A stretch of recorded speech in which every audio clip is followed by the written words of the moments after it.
तो मुझे कभी कभी क्या होता है, मैं जिक्र कर रहा था कि पश्चिमी दार्शनिक हुआ हाइडेगर नाम के, 20वीं शताब्दी की शुरुआत में ही जर्मनी की बात है, जब जर्मनी विश्व युद्धों की दुनिया में आ गया था, उस समय की बात है। उन्होंने एक बड़ी गहरी बात कही। उन्होंने कहा कि हम लोग जिंदगी जीते रहते हैं, किसी से लड़ते हैं, किसी से प्यार करते हैं, फिर झगड़ा करते हैं, लड़ते हैं, सफल होते हैं, किसी को हराते हैं, किसी से हारते हैं, हारते हैं तो नफरत पाल लेते हैं, हराते हैं तो ये भाव मन में आता है कि मैंने हरा दिया, मैं विजेता हूं। इसी सब तिकड़म भरे अनुभवों को हम मिला के एक शब्द बोलते हैं जिंदगी, लाइफ। लेकिन कभी कभी ऐसा होता है जिंदगी में कि अचानक कोई इंसिडेंट होता है। वो इंसिडेंट क्या होता है, जैसे मान लीजिए कि मैं और मेरा दोस्त सड़क पे जा रहे हैं, अचानक एक ट्रक की कार ब्रेक फेल हुई, उसे टक्कर मारी और मेरे साथ जो मेरा दोस्त था उसकी मौत हो गई और मैं बच गया। अब जो मुझे एहसास होगा, उस एहसास का मतलब है नथिंगनेस, शून्यता। उस मोमेंट पे, उस क्षण में ये लगता है कि क्या है जिंदगी में ऐसा, और मैं जो इकट्ठा करने में लगा हूं, मैं जो ताकत के पीछे भाग रहा हूं, मैं जिस 8 साल बाद की प्रमोशन के लिए अभी से रात दिन जुटा हुआ हूं, ये सब तो 1 सेकंड का खत्म होने का वाला खेल है। जिस जिंदगी का 1 सेकंड बाद का अता पता नहीं है, भरोसा नहीं है, कल सुबह में उठूंगा भी या नहीं ये भी नहीं पता है, और मैं ऐसी जिंदगी जी रहा हूं जो 10 साल बाद मैं ये बन जाऊंगा, 18 साल बाद मेरी प्रमोशन ये होगी, मैं सेक्रेटरी बन जाऊंगा या मैं हाई कोर्ट का जज बन जाऊंगा। इस अनुभव में जो लोग थोड़े ज्यादा सेंसिटिव हैं, संवेदनशील हैं, वो इस अनुभव को झेल नहीं पाते, और उनके लिए इसी बिंदु पर टर्निंग पॉइंट आता है और वो जीवन का रास्ता मोड़ लेते हैं कि जब जीवन में कुछ भरोसा नहीं तो मैं इन निरर्थक चीजों के पीछे क्यों भागता रहूं, क्यों ना मैं किसी ऐसी सार्थक चीज की तलाश करूं जो अंततः मुझे सुकून देती हो। और हम जीवन क्यों जीते हैं? मैं दर्शन विषय का विद्यार्थी हूं, पढ़ाता भी हूं। भारत के, दुनिया के सब दार्शनिकों को पढ़ने पढ़ाने की प्रक्रिया में मैंने पाया कि अंततः सभी के मन में एक ही बात है, अलग अलग शब्दों से कहते हैं, और वो ये है कि जीवन का अंत इसी बात पे है कि मुझे सुकून मिले, मुझे आनंद मिले, मुझे सुख मिले।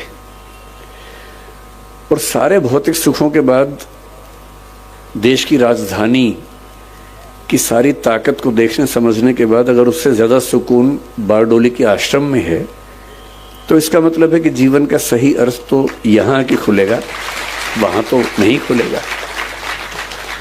तो मैं बहुत कृतज्ञ हूं सिंघवी साहब का, डॉक्टर साहब का, कहाँ गए डॉक्टर साहब? हाँ, डॉक्टर साहब आपका बहुत कृतज्ञ हूं कि आपने, अब मैं आपसे कोई काम नहीं बोलूंगा कि मुझे इलाज करवा दीजिए, वो मैं कभी नहीं बोलूंगा, वो तो मेरा शुरुआती लालच था जो मैंने आपको बताया भी नहीं अब तक, पर मन में था। और मुझे लगता है कि सच बोल देने से मुक्ति रहती है, झूठ बोलने में बड़ी दिक्कतें हैं, सच बोल देने से आदमी मुक्त रहता है। तो मेरा शुरुआती आपसे जो संवाद था वो लालच की बदौलत था, अब तो हम अच्छे दोस्त हो गए। तो मैं कृतज्ञ हूं कि आपने मुझे यहां बुलाया और इतने सुंदर संसार के बीच में आने का मौका दिया।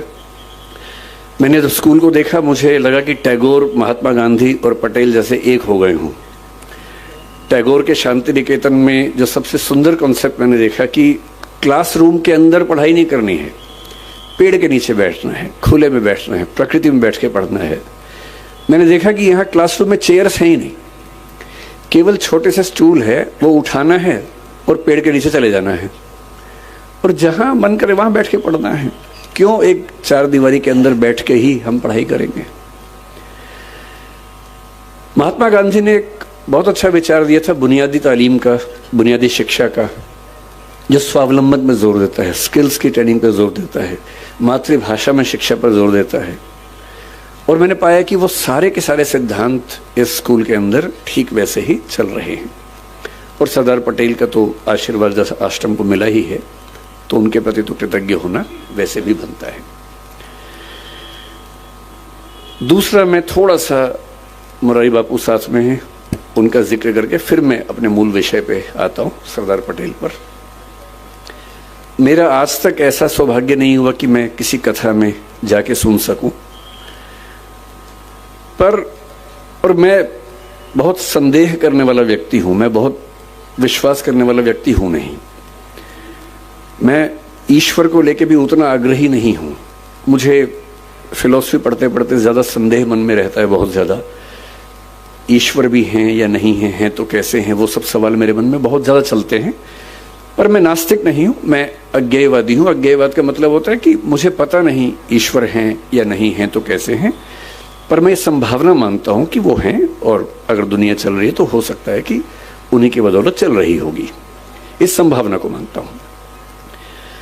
मैं ये भी महसूस करता रहा हूं कि जो संत का एक सुंदर अर्थ होता है, मैं संत कबीर का बहुत सम्मान करता हूं। मैंने कबीरदास को अच्छे से पढ़ने का प्रयास किया है और बहुत प्रेरित होता हूं उनसे, उनकी बातों से सीखता हूं।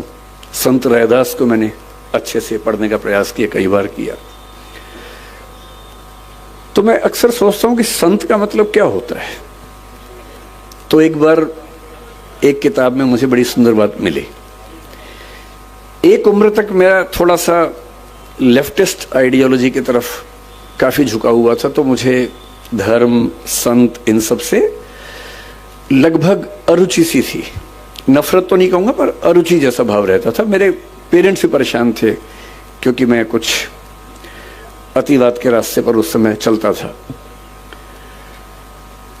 मुझे लगता था कि संत वो लोग हैं जो दुनिया के संघर्षों को छोड़ के भाग गए हैं।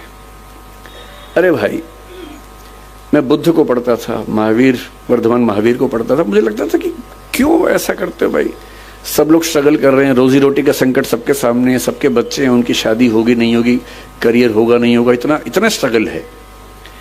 उस स्ट्रगल से हम तटस्थ हो जाएं, ये मुक्ति कैसे हो सकती है। फिर एक बार मेरे हाथ में किताब लग गई, क्योंकि मुझे किताब पढ़ने का शौक है और मेरे सबसे अच्छे दोस्त अगर कोई हैं तो किताबें ही हैं। और एक किताब इसी विषय पर मैंने पढ़ी कि संत होने का मतलब क्या होता है। तो उसमें बड़ी सुंदर एक व्याख्या थी कि संत वो नहीं है जो दुनिया की मुख्य धारा से भाग गया है। संत वो है जो जानता है कि अगर वो मुख्य धारा में उतर गया तो शायद सबको हरा देगा, पर वो उतरने से पहले ही जानता है कि सबसे जीत के भी कुछ हासिल नहीं होगा। और इसी बात को कुछ और लोगों ने दूसरी भाषा में कहा, the most interesting thing about the rat race is that even if you win you are still a rat. चूहों की दौड़ की सबसे रोचक बात यह है कि अगर आप जीत भी जाएं तो भी चूहे ही रहते हैं। और जिससे समझ लिया कि चूहा होना ही नहीं है, तो चूहों की दौड़ में दौड़कर किसको जीत के दिखाना है। अगर मैं जीत के दिखा भी दूं, अगर मैं जीत के दिखा दूं, किसको दिखाना है। क्या कोई इतना महत्वपूर्ण है कि उसको दिखाने के लिए मैं अपने 10 साल खराब कर दूं या 20 साल खराब कर दूं? क्यों दिखाऊं? और अंततः तो साक्षी भाव से खुद को ही देखना है। और यदि मैं अपनी चेतना के सही रास्ते पे नहीं हूं तो दुनिया की नजर में कितने भी सही रास्ते पे हूं, वो सही रास्ता कैसे हो सकता है। मेरा सही रास्ता तो मेरी चेतना, मेरी अंतरात्मा तय करेगी। और यदि मेरी अंतरात्मा इस बिंदु पर सुकून महसूस करती है कि मुझे उस चूहों की दौड़ में शामिल होना ही नहीं है, तो नहीं होना है। और मैं कल से, मुझे डॉक्टर सिंघवी साहब ने कई जिक्र किए बापू के, कि कैसे उनकी कथा में लोग, और गुजरात के लोग कितने दानी हैं वो भी पता लगा। सूरत के बारे में विशेष रूप से पता लगा कि 50 करोड़ 100 करोड़ का दान हुआ, एक अस्पताल बन गया।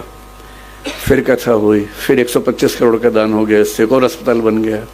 इतना कंट्रीब्यूशन तो बड़े बड़े मंत्री, नेता और IAS नहीं कर पाते हैं। तो उससे लाख गुना अच्छा है कि हम संत बन के ही अपना काम करें और समाज के लिए जो कर सकते हैं वही करें। तो मैं बापू बहुत कृतज्ञ हूँ कि मैं तो इस लालच में था कि मैं ज्यादा सुनूंगा, पर मुझे बताया गया कि मुझे सुनाना ज्यादा है, सुनना कम है। ये वैसे ज्यादती है, बहुत ज्यादती है आपकी कि मुझे ज्यादा समय दिया आपने और बापू कम बोल रहे हैं। इसका उल्टा होना चाहिए था, पर ठीक है, आपने अपना कुछ मुझे सोची होगी इसके पीछे।